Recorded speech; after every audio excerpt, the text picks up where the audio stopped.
abajo y ahora sí está Sí, grabando, doctora. eso es ya. Ok, entonces continuamos. A ver, por favor, dígame si pasa la pantalla de esto, porque parece que también están viendo la siguiente imagen o todavía. A ver, No, todavía no, doctora.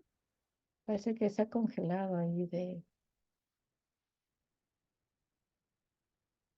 ¿Ya? ¿Ahora sí? No, no tampoco, doctora. No entiendo cómo es. Qué raro, otra vez no hubo ningún problema en la exposición. Ahora sí veo que. Bien, a ver. ¿Mi pantalla la están viendo o no? O sea Sí se ve su, que sigue, su pan- pero sí sigue se la ve su imagen pantalla. de, pero no ha pasado la siguiente lámina. No, doctora. No está, se ha congelado ahí, Sí. por la primera lámina. No entiendo. No se ve la segunda lámina. No, No, doctora, doctora, saqué en la saqué primera. en 1967. Mm, de verdad que no sé cómo, qué ha pasado. A ver, voy a intentar hacer.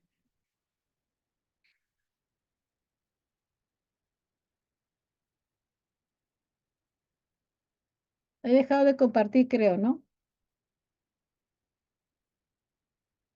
Sí, Sí, doctora, doctor. dejó de compartir. Ya, voy a volver otra vez a tomarla. Ahora sí. Sí, doctora, se ve su pantalla. Ahora sí Ahora sí, está doctora. viéndose ya, perfecto. Muy bien, entonces continuamos, que estamos conversando acerca de la displasia broncopulmonar, que ya de los años 60 estábamos ya en las primeras publicaciones asociadas a la insuficiencia respiratoria de la membrana hialina. Entonces tenemos diferentes definiciones que es importante recordar. Hay una displasia broncopulmonar con la definición del 2022 acerca de la necesidad de oxígeno del recién nacido a los 28 días de edad postnatal o a las 36 semanas de edad gestacional corregida. O sea, o tiene 28 días ya de nacido o nació prematuro y tiene 36 semanas de edad gestacional corregida y asociada a radiografías que presentan enfermedad pulmonar, como vamos a ver ahora. O sea, miren esta dependencia sobre todo de oxígeno que va a tener los bebés. Entonces, los diferentes investigadores han intentado de clasificar esta o definir esta displasia broncopulmonar o dependencia de oxígeno de larga data de acuerdo a la edad gestacional, en los menores de 32 semanas y en aquellos que ya tienen más de 32 semanas. En los menores de 32 semanas son los bebés que ya a las 36 semanas de edad gestacional corregida o al alta todavía dependen de oxígeno. Ya entonces, esto realmente es muy importante que lo tengamos presente. Incluso la necesidad de menor de 30% de FIO2 a las 36 semanas corregidas o a veces van de alta, antes dábamos de alta con oxígeno domiciliario. Ahora, el otro mayor de 32 semanas, ya el paciente incluso dice el tratamiento con oxígeno mayor del FIO2 de 21% durante al menos 28 días o más. Recuerden ustedes ahí, el mayor de 32 semanas sí está con problemas ya de dependencia de un FIO2 incluso mayor o igual a 30%. Eso lo vamos a ir conversando, no se preocupen. Lo que sí debemos recordar es la dependencia de oxígeno de un recién nacido que ya pasó sus 28 días y sigue con oxígeno de más del 21%, así sea por cánula nasal. Entonces, las diferentes eh, publicaciones nos dicen que esta displasia broncopulmonar pueden tener o no morbilidades en sí pulmonares. Entonces, hay unas que son muy severas y hay otras que no. Vamos a ir viendo incluso las diferentes clasificaciones de acuerdo a la necesidad de oxígeno. Por decir, ¿no? Si el bebé tiene eh, la necesidad de oxígeno, todo esto que le estoy mostrando son diferentes enfoques para buscar una clasificación de cómo decir si esa displasia broncopulmonar es leve, es moderada, es severa, cómo la podemos identificar.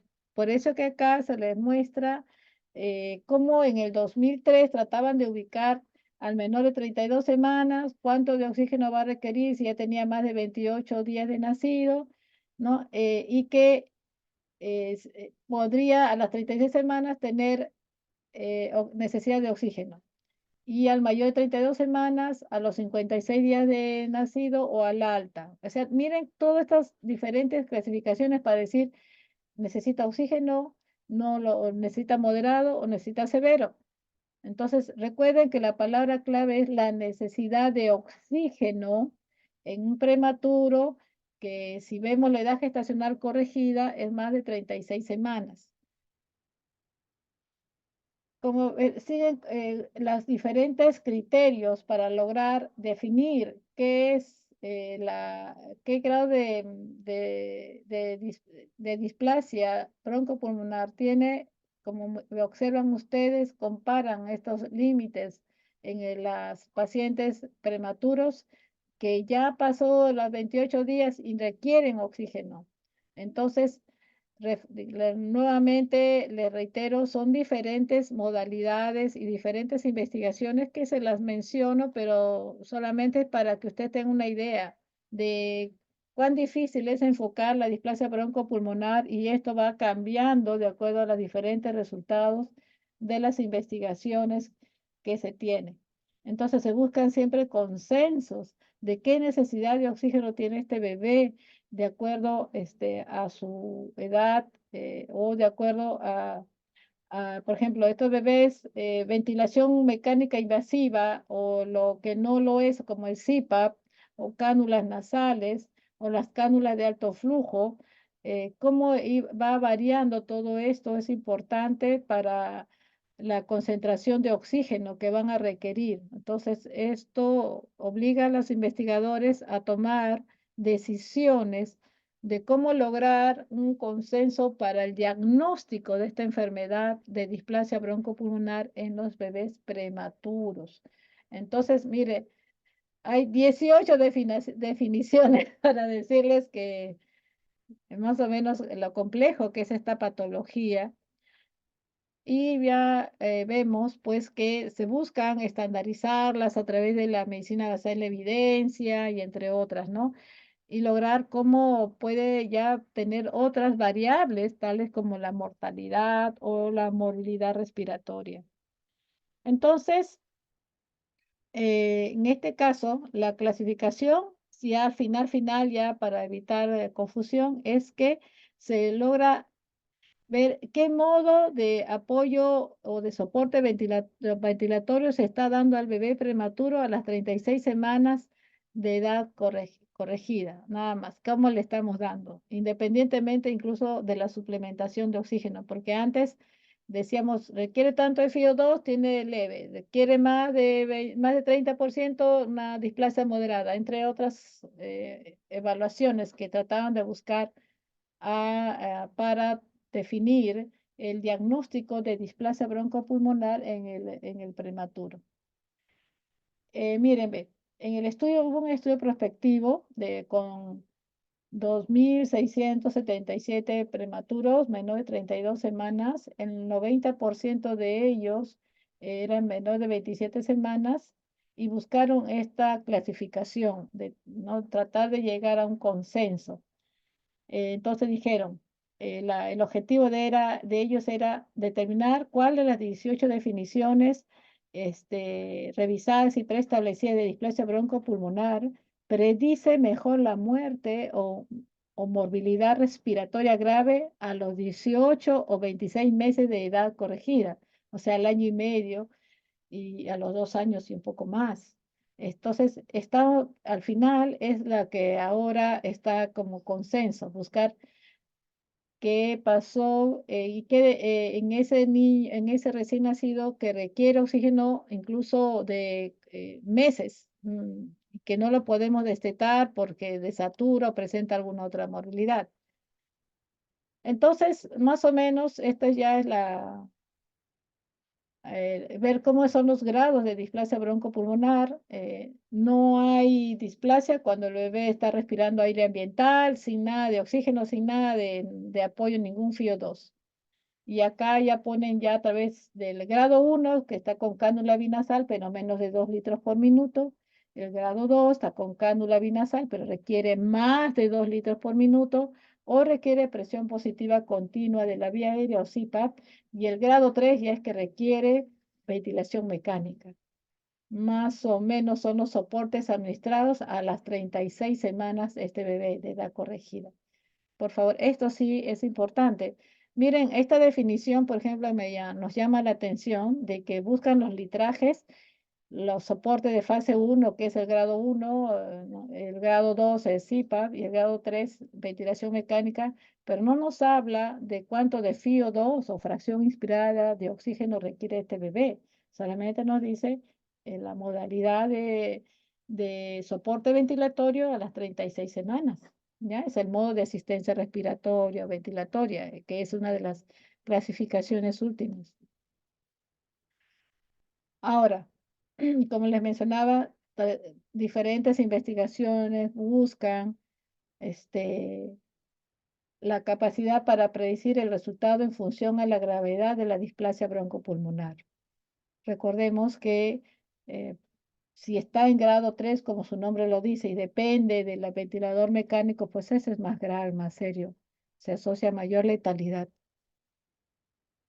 Y así pues les mencionaba, mira, todas las definiciones, pero no se preocupen, la cosa es que es más sencilla. Nos vamos a quedar con la última del año 2019 de la definición. Ya todas las demás son antecedentes en las cuales van observando que esta morbilidad nosotros le decimos displasia broncopulmonar, otros le llaman enfermedad pulmonar crónica, también la pueden encontrar así, en diferentes formas, pero el consenso es displasia.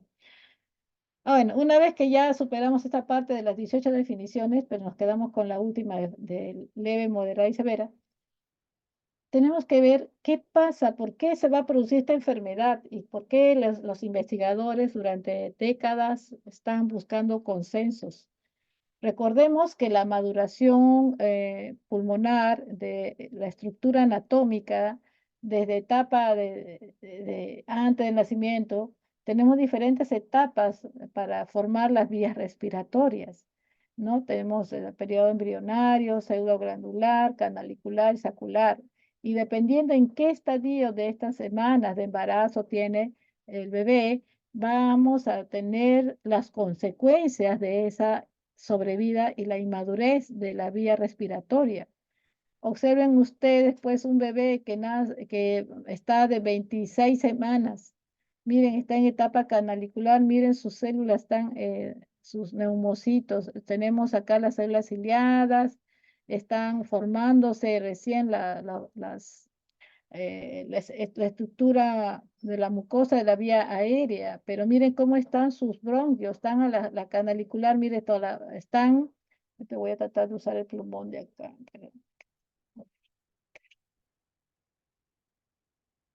Ujú. Miren ustedes aquí cómo están los bronquiolos. Todavía están como recién las yemitas están saliendo, a diferencia del bebé que ya nace más de 26 semanas, entre 26 y 36 semanas, ya tiene mayor ramificación de los bronquiolos, y sus células se van diferenciando ya la parte de los eh, neumocitos de este bebé. Imagínense que nace un bebé de 28 semanas, un bebé de 30 semanas, de 31, 32, realmente sus estructuras de todo el aparato respiratorio están en proceso, no llega a madurar y el bebé nace, el bebé debe adaptarse y eso es lo que causa realmente las patologías de esta displasia broncopulmonar. Miren, hay muchos antecedentes y factores que podrían explicar esto. Se pueden dividir entre la parte de la misma estructura anatómica embrionaria del paciente de acuerdo a la semana de embarazo, o pueden haber también efectos o causas maternas, o luego el manejo que hacemos en las unidades de cuidados intensivos para lograr que ese bebé sobreviva. O sea, porque si tiene insuficiencia respiratoria, un Silverman de 8 o más, de hecho que va a estar en un ventilador mecánico. Entonces, y eso es asociada a la prematuridad, lamentablemente va a causar esta patología tan seria y grave realmente. Entonces, hay antecedentes que podrían tener base genética, otros que podrían asociarse a que hubo problemas en el embarazo, sobre todo de infecciones. Si la madre ha tenido infecciones, eh, corionionitis, ruptura prematura de membranas, que va a ocasionar algún problema de una respuesta inflamatoria en el bebé. Si el bebé nace prematuro y está todavía sus vías respiratorias, como han visto en las imágenes, están recién en crecimiento y en diferenciación, pues va a haber una lesión a estos pulmones. Y esto va a ser, ¿cómo le explico? Va a haber una injuria aguda que le llaman, pero esto se trata de reparar, de mejorar, pero todo ello en ese proceso, como vamos a observar, pues se va a las 36 semanas de un bebé que sigue dependiendo de oxígeno, lamentablemente ya va a tener el diagnóstico de displasia broncopulmonar. Y eso no es que deje el oxígeno y ya está, eso puede durar años. Quedan estos bebés que ya dejan el oxígeno al mes, a los 2, 3, 4 meses, quedan con cierta predisposición a diferentes patologías respiratorias. Entonces, sobre todo, ¿en quiénes son estos pacientes prematuros? ¿Se acuerdan que dentro de la prematuridad hay prematuros extremos? ¿Alguien se acuerda qué significa prematuridad extrema? ¿Cuántas semanas son? Menor de 28 semanas, ¿no es cierto? Y sobre todo el menor de 1 kilo. Todos estos bebés lamentablemente van a tener mayor riesgo de presentar esta patología por los diferentes, la madre puede haber predisposición genética, puede haber retardo de crecimiento intrauterino, infecciones maternas. Luego, cuando el bebé nace prematuro o realmente extremadamente bajo peso al nacer o extremadamente prematuro, va a haber problemas para su sobrevida, va a entrar a ventilación mecánica, que la mayoría de las veces, cuando el bebé está mucho tiempo en ventilación mecánica, puede haber infecciones asociadas al manejo ventilatorio, a neumonías, y mucha respuesta inflamatoria, mucho estrés inflamatorio que va a haber, se van a liberar radicales libres, todo cascada de respuesta inflamatoria a nivel pulmonar. Entonces, todo eso está en la fisiología de por qué se produce la displasia broncopulmonar. Entonces, tenemos que vías respiratorias que todavía están en proceso de maduración, todavía no han desarrollado. Hay déficit de surfactante, recuerden, menor de 28 semanas, menor de 1 kilo, extremadamente bajo peso al nacer, o aquellos menores de 28 semanas. No hay forma digamos, todavía la inmadurez no tiene mecanismos antioxidantes que puedan responder a todos los radicales libres del oxígeno. Entonces, estos son los factores que en un bebé prematuro, recuerden, es un bebé prematuro, podrían derivar a el riesgo de displasia broncopulmonar, como se mencionan acá, la ruptura prematura de membranas, el retardo de crecimiento intrauterino, la necesidad de reanimación en sala de partos y un puntaje bajo de Apgar. Eso es lo que dicen las evidencias que podrían explicar el riesgo de displasia broncopulmonar. Imagínense todo lo que tenemos a los bebés pequeñitos, si han presentado estos factores, podrían evolucionar a displasia broncopulmonar. También habíamos hablado de la madre, el tabaquismo, realmente tendríamos que preguntar a la mamá si es que tiene este antecedente. Y lo más frecuente para nosotros son las infecciones. Estas infecciones que se asocian pues a diferentes, ¿qué les podría explicar? Infección urinaria que ocasiona ruptura prematura de membranas y ocasiona sepsis neonatal o vertical. Tienen mayor riesgo de displasia broncopulmonar estos bebés. También aquellos que hacen, cuando se colonizan y luego hacen infecciones por cándida, también va a displasia broncopulmonar. Recuerden ustedes eso. Y dentro de las infecciones, este germen siempre lo reportan cuando han hecho estudios de aislamiento de las secreciones bronquiales, han aislado al ureoplasma urealyticum, que es causa una respuesta inflamatoria, afecta el desarrollo pulmonar, se coloniza y van a riesgo de displasia broncopulmonar. Entonces, es importante tenerlo presente. Ahora, la persistencia de conducto arterioso, la genética, como habíamos mencionado, generalmente asocian al sexo masculino, a la raza blanca. Hubieron algunos, y hay un gen, ¿no? El GWAS. En estudios que hicieron de displasia broncopulmonar, la población morena de raza negra no tenía tanta incidencia de displasia broncopulmonar como la raza blanca, por eso le han puesto el problema de genético. Bueno, en las causas prenatales, pues hay mucha respuesta inflamatoria, como les había mencionado, que se van a asociar, o sea, infecciones de la madre prenatales van a asociarse a displasia broncopulmonar, es lo que tratamos de decir. Y acá lo que más conocemos es la toxicidad del oxígeno, que es motivo de y coincidencia con la retinopatía de la prematuridad, chicos.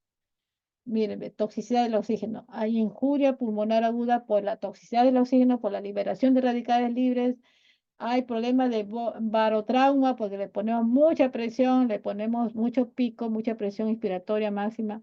O volutrauma, o sea, el volumen tidal, que debe de ser 5 centímetros por kilo, está demasiado, era mucho, expandimos demasiado sobre distensión de los campos pulmonares y todo eso va a liberar pues citoquinas, todas respuestas proteasas y otros que van a producir pues cambios en la estructura de los bronquios, de todo el parénquima pulmonar y el bebé va a hacer imágenes que ahora vamos a ver tipo quistes, le llaman cambios enfisematosos y realmente esto es terrible.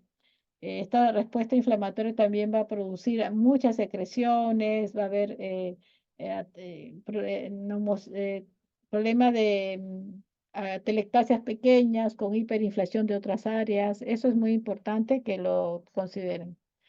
Entonces, nuevamente, qué pasa antes digamos, en las etapas de desarrollo pulmonar, cuáles son los factores que pueden ser muy agresivos para que esta patología, antes que se produzca el nacimiento, eh, miren lo que han asociado a la corionionitis, a retardo de crecimiento intrauterino, a la susceptibilidad genética y a los esteroides, dicen, ¿no? Y depende en qué etapa de gestación está, si está en la etapa canalicular o sacular, este problema es el que podría desarrollar. O sea, tenemos infecciones, recuerden eso, corionionitis y RCIU y genética, entre otras.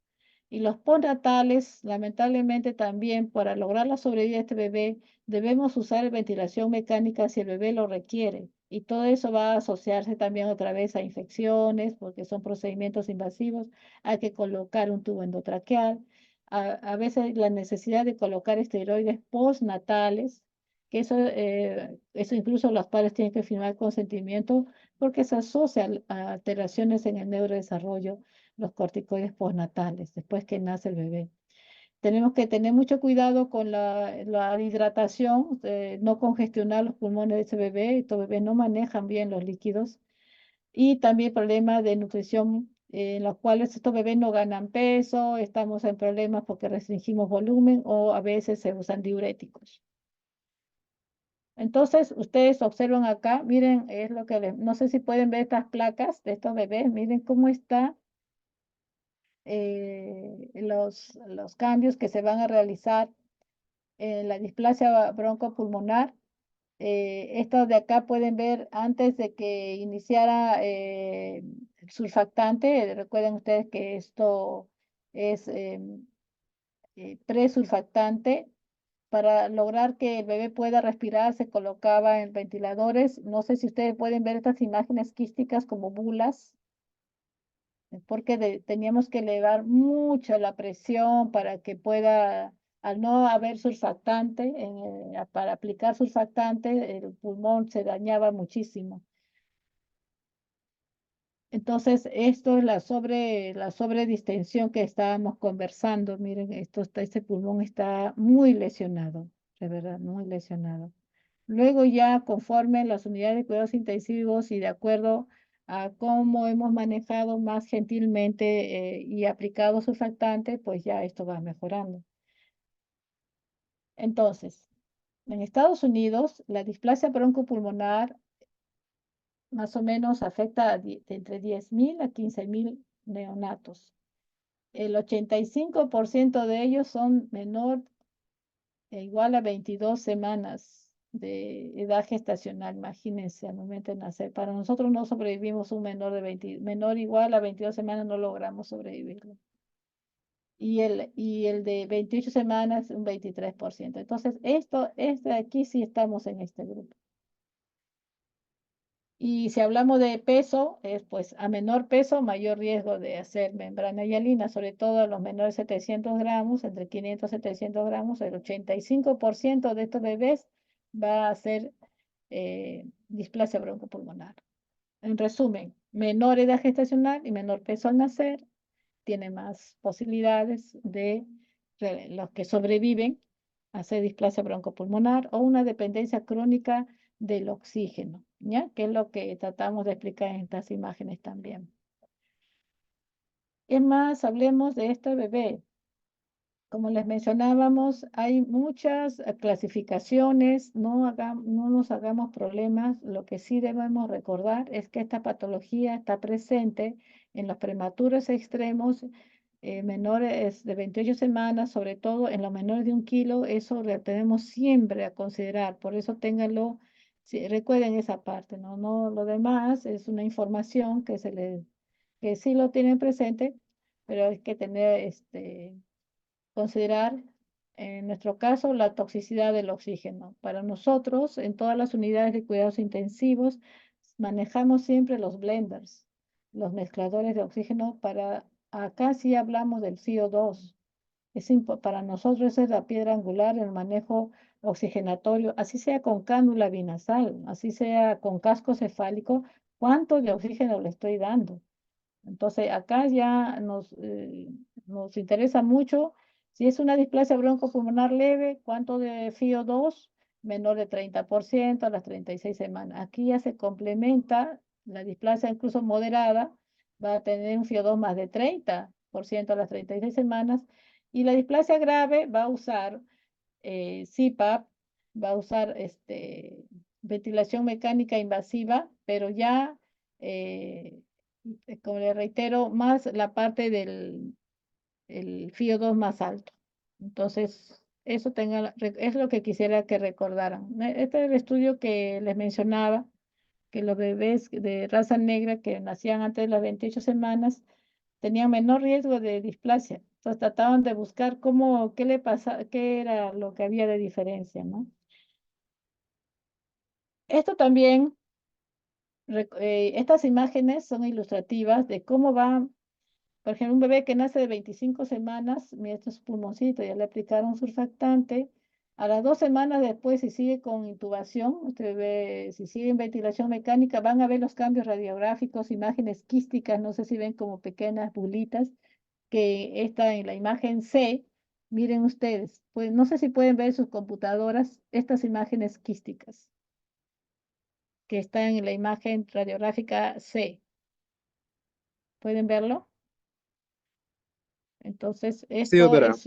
es una reacción terrible. Cuando tenemos un bebé así, sus pulmones están totalmente comprometidos y es bilateral, ni siquiera es uno, son los dos campos pulmonares.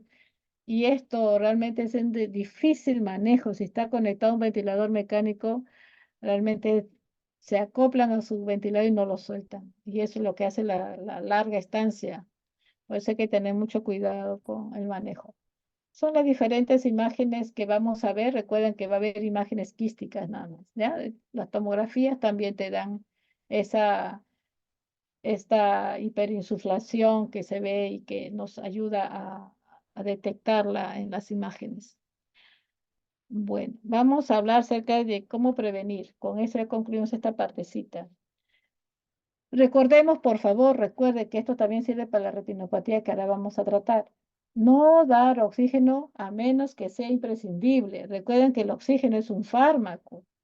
No es darlo a libre demanda, de frente al balón verde o de la pared, del empotrado. Si no hay un blender, usted te está dando un CO2 de 100%. Y eso es tóxico para este bebé prematuro o para cualquier recién nacido, pero el prematuro con mayor razón es tóxico. Y esto va a producir una respuesta en la cascada de los radicales libres, las interleuquinas, le viene toda la avalancha al bebé y sus pulmones, sus retinas quedan totalmente inflamadas y eso es terrible.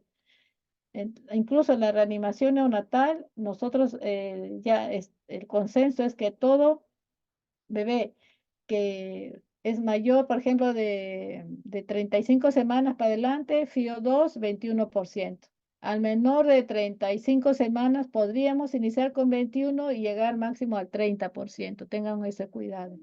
Siempre vamos a tratar de iniciar la presión positiva continua de la vía aérea, priorizar ello que es no invasivo y evitar en la medida la ventilación mecánica invasiva en la sala de partos. Como mencionamos, siempre debemos tener eh, el, el mezclador, el oxígeno tiene que ser tibio y mezclado, húmedo, y saber cuánto de FIO2 vamos a dar. No debemos dar volúmenes corrientes amplios. Realmente ahí el tórax se abre con tanto de esto que va a causar los volutraumas.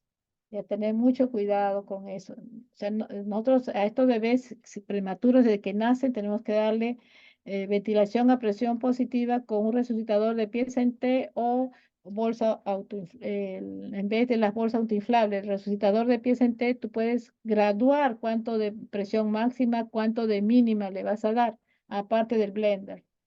Y cuando el bebé requiere aplicar el surfactante, lo ideal es aplicarle a través ahora de sondas hay diferentes formas de decir, ¿no? Hay el método LIS, el método, entre otros, para aplicar al bebé con esta pinza, pues es una pinza especial para guiar un catéter que realmente es muy delgado, que tratamos de que ingrese realmente a la vía aérea para evitar las intubaciones. Incluso hay varios estudios del método, nosotros usábamos antes el INSUR. El INSUR es eh, intubar al bebé que reúne criterios para colocar surfactante, le colocan el surfactante a través de un tubo endotraqueal, pero ahora la modalidad es colocar el surfactante a través de como un catéter, que es como una pequeña sondita especial que debe ir a la vía aérea. Y para eso se usa, aparte del laringoscopio, esta pinza, que es para dirigirla, porque estas ondas son tan finitas, tan delgadas, que al introducirla nomás, generalmente se puede ir a otra vía, al esófago. Por eso que hay que tener bastante habilidad para ayudar a poder colocarle el surfactante directamente. El INSUR era intubar, colocar surfactante, retirar el tubo y colocarlo en CPAP nasal. Esa es una estrategia que nos dio muy buenos resultados. Bueno, voy a dejar de compartir para pasar a la siguiente que ya nos está ganando el tiempo. A ver, vamos a ver, porque son dos temas. Bueno, la displasia broncopulmonar tiene en común con la de la retinopatía, este, el, el a ver, ¿cómo hacemos? Ajá, vamos a poner esta acá. No sé si pueden ver mi pantalla, si la estoy transmitiendo con la retinopatía. ¿Se ve? Vamos a tomar el otro tema. Chicos, No, ¿están viendo doctora. esta pantalla o no? No, la anterior. No. A ver, vamos a salir entonces.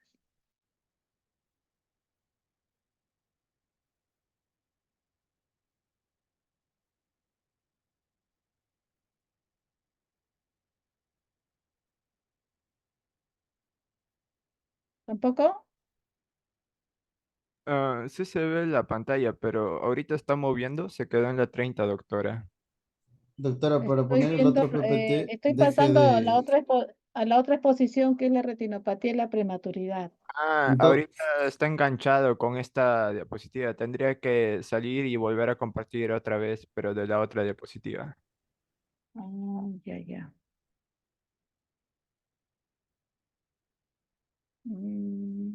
No avanza, o sea, ¿qué están observando ustedes?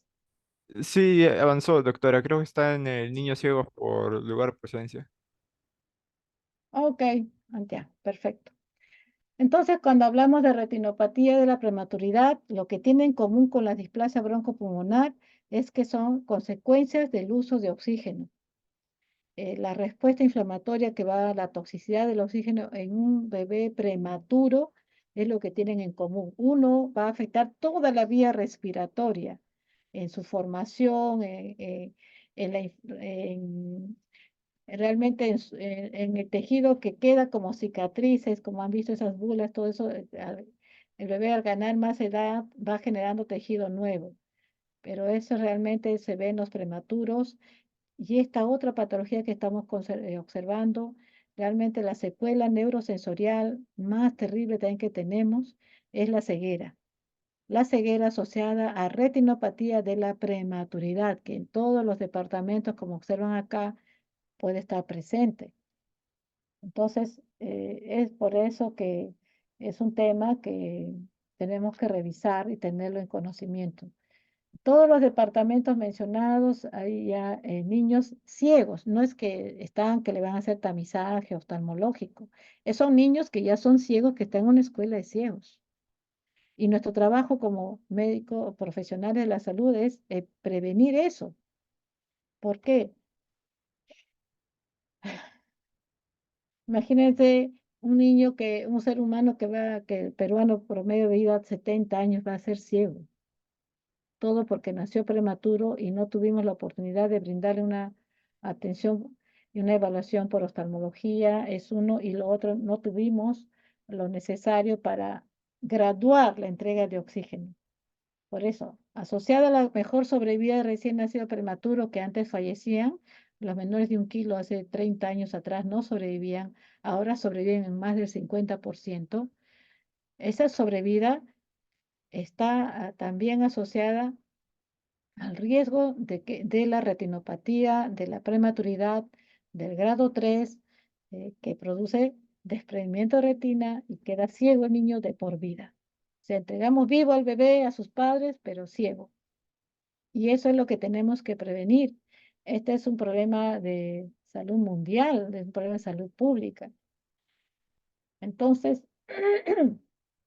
América Latina es la que tiene mayor número de niños ciegos. No sé si están viendo la pantalla, ¿sí? Está avanzando. Sí, doctora, está en tendencia el incremento de casos de ceguera Ah, ya. por... Sí que mi computador se congeló. Ya no hay problema.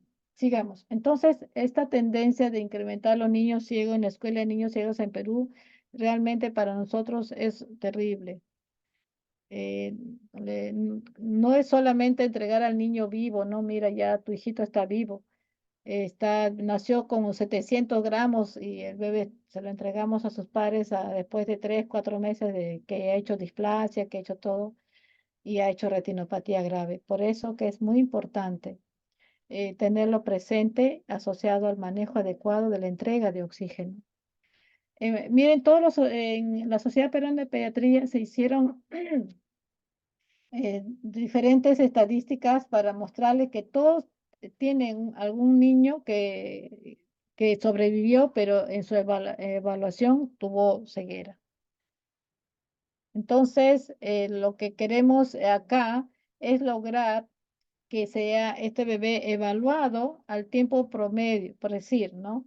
Algunos dicen el tiempo, ¿cuándo vamos a evaluar un bebé que nació más de 28 semanas?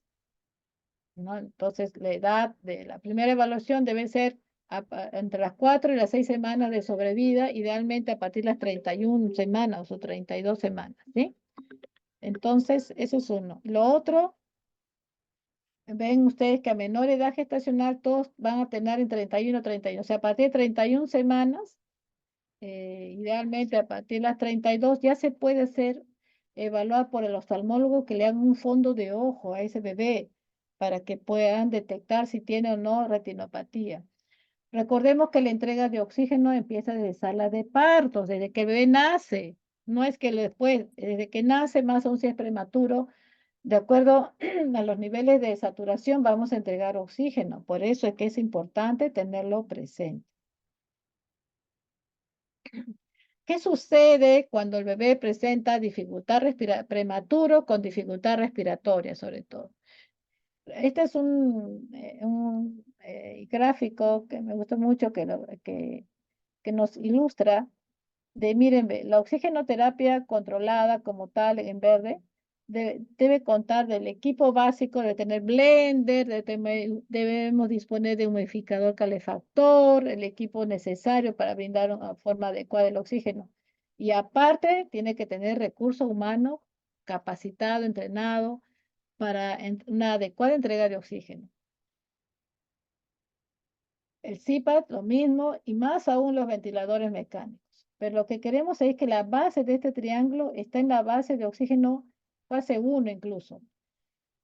Luego ya la fase 2 que es el CPAP y la puntita, los que tienen la ventilación mecánica invasiva. ¿Qué sucede en el interior del país? Le ponen el oxígeno a flujo libre en la incubadora como si la incubadora fuera un casco. O sea, le dejan el oxígeno ahí con la manguerita. No, tiene distrés. Pero está saturando 96. No, porque tiene distrés, le ponen el oxígeno de rutina y lo dejan sin blender, ¿ah? Entonces, bebés en Perú, bebés que pesan más de 2 kilos, hasta 2 kilos 500, están ciegos porque han usado oxígeno. No, pero dice un día, 1 hora, 2 horas.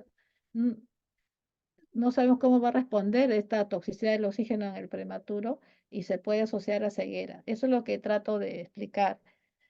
Entonces, hasta el 70% va a requerir solamente entrega de oxígeno controlada, fase 1. Del 20-30% fase 2 y un mínimo un 10% a que sea fase 3 o ventilación mecánica invasiva. Esta imagen es la que siempre tratamos de difundir en relación a qué es la entrega correcta de oxígeno. Debe haber un mezclador o blender que va a mezclar, como su nombre lo dice, al aire y al oxígeno. Este aire y oxígeno mezclados tienen que estar tibios y húmedos. Es un calefactor y humidificador que recién así va a tener aquí la entrega a este bebé. También debemos disponer de un oxímetro de pulso para ver cuánto está saturando el bebé y si el bebé está muy delicado, tiene que tomarse gasometrías. Y debe haber un oxígeno, debe haber un oxímetro ambiental que demuestre cuánto está recibiendo el bebé, de lo que marcamos, si está recibiendo FiO2 de 30%, el oxígeno ambiental de la llegada donde recibe el bebé el oxígeno también debe demostrar que está en 30%, más o menos 2.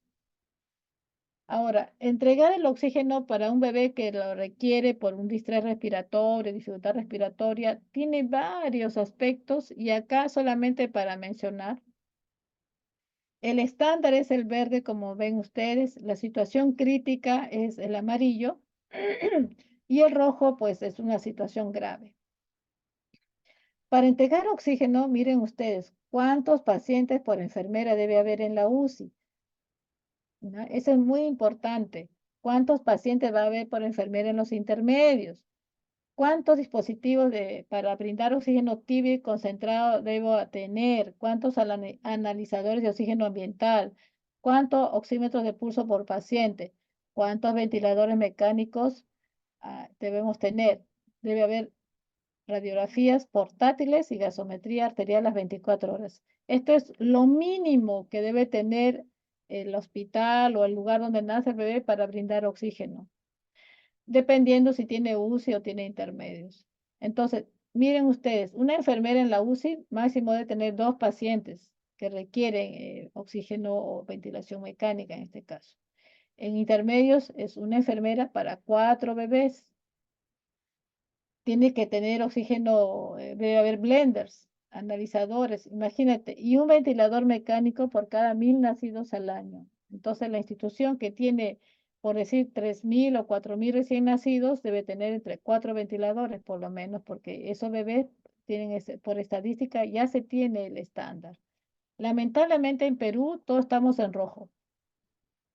La enfermera tiene hasta los intermedios 8 pacientes, en las UCI pueden tener 8. Imagínense cómo pueden atender para una entrega adecuada de oxígeno y no se dispone de a veces la cantidad necesaria de el equipamiento. Por eso cuando hacen las evaluaciones dicen no tengo mezclador o si tengo está inoperativo, no tengo suficientes analizadores de gases, entonces o no tengo aire, tengo solamente oxígeno puro, no hay aire. Y todo eso hace que se desequilibre todo, todo estamos en rojo. Entonces, para prevención de la ceguera por retinopatía, tenemos que identificar al paciente en riesgo. Tenemos que informar siempre a los padres. Interconsulta a oftalmología oportuna, porque si tenemos un bebé que nació por decir, de 30 semanas, y ya tiene ya 32, 34 semanas, ya tienes que hacer la interconsulta al oftalmólogo, porque el oftalmólogo va a venir si tú le mandas una interconsulta. Se tiene que hacer. A veces dicen, no, mañana, no, que el otro médico, no, y nadie le hace, le dan de alta y no tiene evaluación por oftalmología y de repente ese bebé ha estado recibiendo oxígeno, a cualquiera sea la fase, ventilación mecánica, CPAP nasal, o cándula binasal o casco cefálico. Y los padres tienen que tener esta información, incluso cuando se les habla a los padres, los papás dicen, ya le hicieron el fondo de ojo a mi bebé, incluso antes del alta. Y luego al alta se dan sus controles. Es muy importante, esto parece algo, es importantísimo para que los padres tengan información, porque algunos papás a veces no lo comprenden y dicen, ah, no, lo voy a hacer ver al fondo de ojo cuando tenga tiempo, o perdieron la cita, o etcétera. Entonces, el bebé pierde su cita, no lo ve el oftalmólogo a tiempo, no detecta a tiempo si es que está en ambulatorios. Hay que tener mucho cuidado con la importancia. El otro punto es dónde vamos a tener las alarmas. Las alarmas siempre de los oxímetros de pulso, de los monitores, siempre vamos a agradar los límites entre 89, la saturación debe ser 89 a 94. Entonces el oxímetro podemos graduar entre más o menos 85 a 88 y máximo 95 a 96 para que suene la alarma cuando está superando eso, para evitar tanto la hipoxemia como la hiperoxemia. Entonces, recuerden esto ya publicado por diferentes autores, que el uso inapropiado de oxígeno es un peligro para la salud del recién nacido, le daña todo, le daña el ADN, produce retinopatía en la prematuridad, daña las neuronas del bebé, porque los radicales libres, el oxígeno tiende mucho a quedarse, inflamar la membrana de las neuronas. Causa respuesta, mire, el oxígeno puro, aunque sea por periodos breves, aún con que esté saturando, por ejemplo, no, de 96, 91, 98 y está con FIO2 de más de 21, está con 30, 40, va a causar daño. Por eso que así como no nos atrevemos a dar ningún medicamento o fármaco así a libre, así nomás sin graduar cuántos miligramos, cuántas dosis, cuánto intervalo, igual el oxígeno también es un medicamento, es un fármaco. Por eso diferentes países, Chile, Argentina, México, todos han logrado hacer guías para estandarizar el manejo de la entrega de oxígeno y para prevenir la ceguera por retinopatía. Todos los países, Brasil, Estados Unidos, todos los países del mundo. Pero lamentablemente América Latina es la que tiene mayor incidencia de niños ciegos, prematuros que han sobrevivido. Les mencionaba nuevamente que desde que el bebé nace ya tenemos el riesgo de la hipoxia o la hiperoxia. Por eso que debemos tener mucho cuidado con estos bebecitos. Siempre con el oxímetro de pulso, ¿ya? Evitar hipoxia. Hipoxia causa muerte, hiperoxia, toxicidad, va displasia broncopulmonar y va a retinopatía de la prematuridad. Siempre recuerden ustedes usar este mezclador o blender. Hay de diferentes modelos, pero es 21 al 100%. Todo bebé que reciba oxígeno tiene que tener esto. Sin ello no pueden mezclar, le están dando oxígeno al 100%, así sea que le den medio litro. Y deben monitorizar con un oxímetro de pulso o pulso oxímetro, ¿sí? Más aún si se encuentra en una unidad de cuidados intensivos donde está intubado, etc. Lamentablemente, como les mencionaba, esta retinopatía de la prematuridad es a menor edad gestacional, mayor su incidencia, ¿no? Van a ver cómo se desprende la retina. Entonces, nuestro objetivo es evitar las formas graves, realizando una entrega adecuada de oxígeno, buscando esto en todos los bebés, así sea por cánula, así sea, uno dice, no, está con bigotera, no, está con casco, está medio litrito, y le digo, medio litro, un cuarto de litro, ¿y dónde está el blender? ¿Dónde está el mezclador? No hay mezclador. Le digo, ¿cómo? Así le des un cuarto de litro y no tienes blender, mezclador para graduar cuánto de fío, dos va a recibir, ese bebé está recibiendo 100% de oxígeno. Y eso es lo que causa daño a este bebé, esa cascada inflamatoria, como les mencionaba. Bien, acá ya con gráficos, ¿qué es un blender? Que nos va a permitir mezclar el aire, el oxígeno, ¿qué es un humidificador calefactor, este de aquí? Esto recién va a llegar al bebé el oxígeno, independientemente esté con canulita, con casco cefálico, entre otros. Estos equipos que ven acá, el mezclador, el calefactor, humidificador, es importante para el recién nacido, ¿no? Es para entregar el oxígeno adecuadamente. Si entregamos sin nada, solamente el oxígeno queda al bebé, va a llegar frío, seco y con FiO2 100%. Tengan mucho cuidado cuando maneja oxígeno en un recién nacido, más aún si es prematuro, tengan presente que puede tener una respuesta severa en la retina y puede quedar ciego. O sea, no es como les reitero, algo muy sencillo o que no tenga una importancia grave.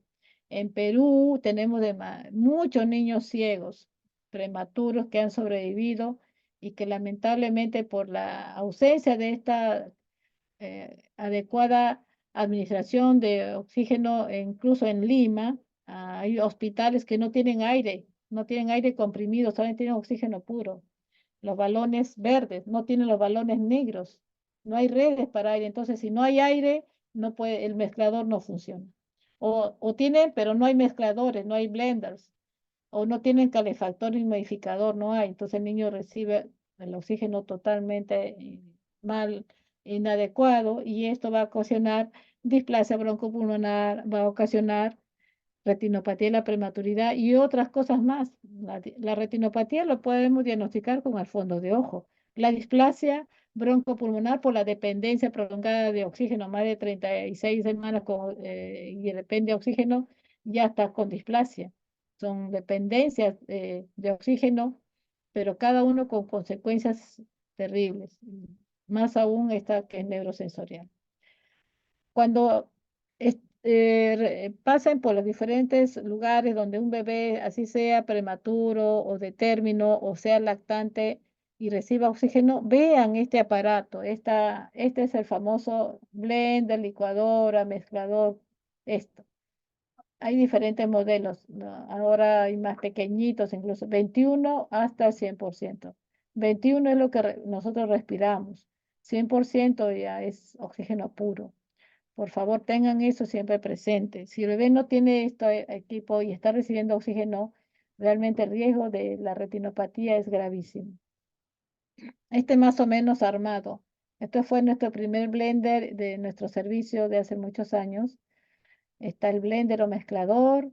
En uno entra el aire, el otro entra el oxígeno. Esto va a un flujómetro y todo este aire y oxígeno mezclado, va al flujómetro, como les mencionaba, va con este corrugado celeste al calefactor humidificador. Este tiene temperatura, es como una cocinita.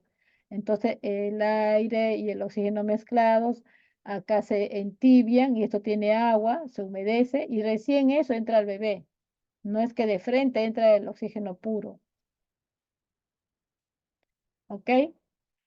Nuevamente reiterar que el flujómetro, a veces colegas dicen, no, está con este flujómetro que tiene un cuartito de litro, no más, eso. ¿Y dónde está el mezclador? No hay. Si no hay mezclador, por más que le pongan, aunque sea un cuarto de mínimo, una rayita de flujómetro, el oxígeno es, ¿qué FiO2? 100%. ¿Ya? Así sea la diferente entrega de entrega de oxígeno, así sea por casco, sea por máscara, etc. Ay, chicos, qué hora tenemos? Creo que ya me estoy pasando. Doctores, ¿a qué hora empezaba la otra clase? Ahorita son las 13:47, doctora. Y el profesor de la... Ay, Dios, me pasé. 3:30, doctor, era la otra clase. Disculpe, ya con esto terminamos. Entonces, esto es lo que quería yo comentarles. Disculpen, ¿qué dirá el otro profesor? Perdón, disculpen, pero estos temas realmente para nosotros es muy importante que lo tengan presente. Disculpen, me pasé. ¿Qué clase tienen acá? Lo tengo. Sexis. Sí, Disculpen. doctora. Por favor, transmítale mis disculpas a la doctora Portocarrero. Cuando entro con estos temas realmente me quedo yo, mejor no digo.